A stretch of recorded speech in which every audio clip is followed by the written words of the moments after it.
Bom dia, meus amigos, companheiros de ideal.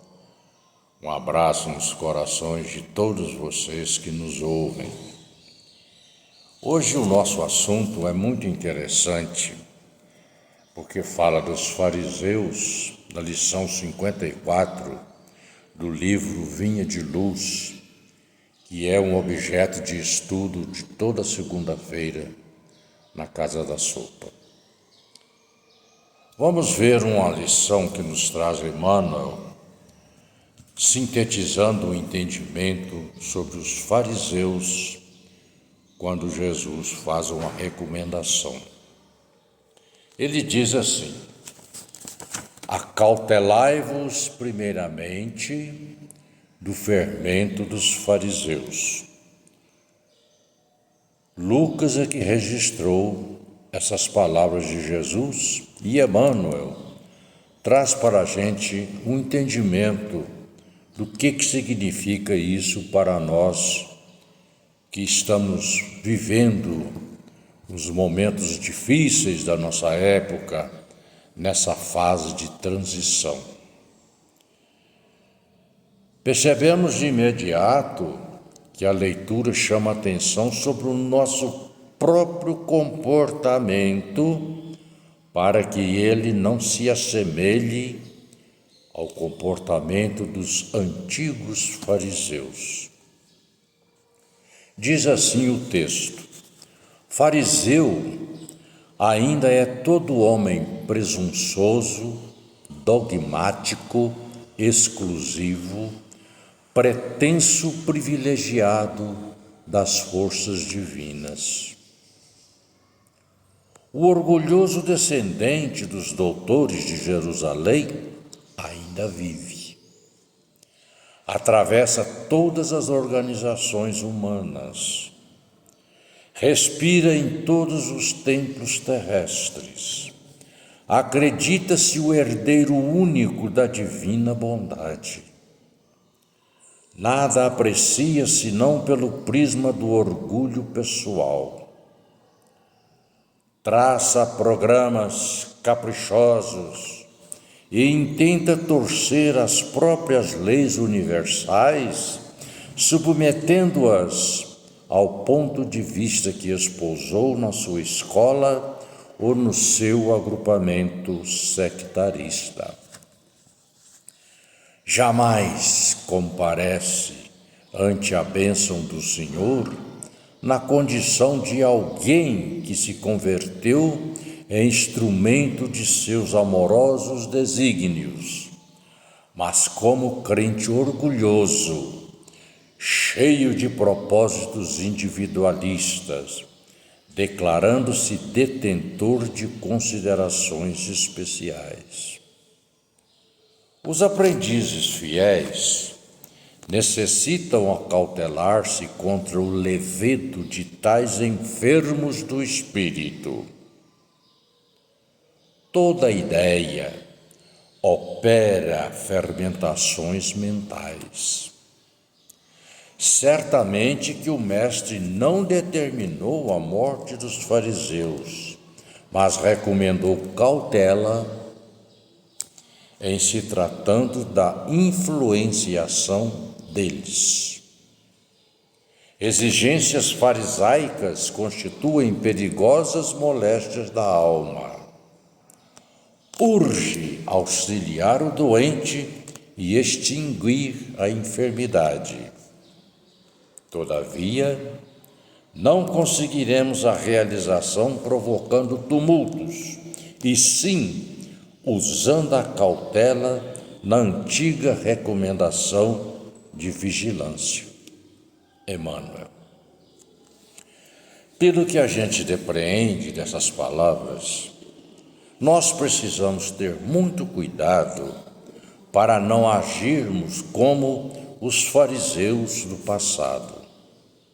É sabido e notório entre os estudiosos do Evangelho que a luta de Jesus contra os fariseus foi intensa, motivada pelo orgulho, pela vaidade, pela arrogância, pela ignorância dos conhecimentos que Jesus vinha trazer. Se rebelaram porque, diante da ideia nova de modificar-se, eles não gostavam de ter interferência de quem quer que fosse. Julgavam-se acima de todos e de tudo, subvertendo os ensinamentos do Antigo Testamento em benefício próprio, criando artimanhas, dogmas, aparatos, comportamentos estranhos ao que preconizava o Evangelho de Jesus em toda a sua simplicidade. Esse fermento significa palavras torpes, interpretações erradas, comportamentos estranhos, comportamentos pejorativos. Então, se não vingasse a palavra deles, nada tinha de perfeito ou de bom. Devia valer o que eles pensavam, porque eles eram presunçosos, arrogantes e exclusivos. Jesus veio combater essa hipocrisia. E vamos nos perguntar, até hoje ainda não existe os adeptos dos fariseus, entre aspas, aqueles que se acham donos da verdade, que querem impor os seus credos, as suas religiões, querem impor o seu comportamento dentro dos trabalhos, dentro das casas, dentro dos lares, com brutalidade, com exclusividade. É isso que nós estamos presenciando nos tempos atuais. É difícil, porque nós vamos ter que viver e conviver com determinados tipos de pessoas que tentam nos extraviar da nossa conduta, do nosso caminho. E é por isso que vem a recomendação de Jesus, para a gente tomar cuidado com o que ouve, cuidado com o que fala, cuidado como pensa até. Porque tudo isso reflete essa situação aonde fica esse título, cuidado com os fariseus.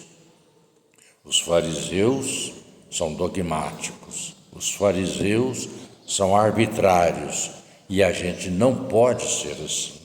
A gente tem que tomar cuidado, tem que lutar pela humildade, pela perseverança, pela calma, trabalhar com Jesus em silêncio, primeiro modificando a si próprio, corrigindo-se a si próprio, para depois, com o nosso exemplo, abrir o caminho de outros companheiros. É por isso que Jesus, quando fala da candeia viva, ele recomenda para a gente fazer brilhar a nossa luz. O brilhar a luz é abrir caminhos para outros companheiros que estão à nossa retaguarda, que estão ao nosso lado. E é assim que a gente deve se comportar, tratando bem a todos, tratando com amor, com dignidade, para afastar da gente toda e qualquer presunção em se julgar melhor do que os outros. Na realidade, todos nós temos problemas, temos defeitos, mas temos também essa virtude, que é a leitura do Evangelho e a sua prática, como nos recomendou Jesus, porque assim a gente se livra do fermento da permissividade. Que Jesus nos abençoe, nos proteja e nos guarde hoje e sempre. Tenham todos um bom dia. Obrigado.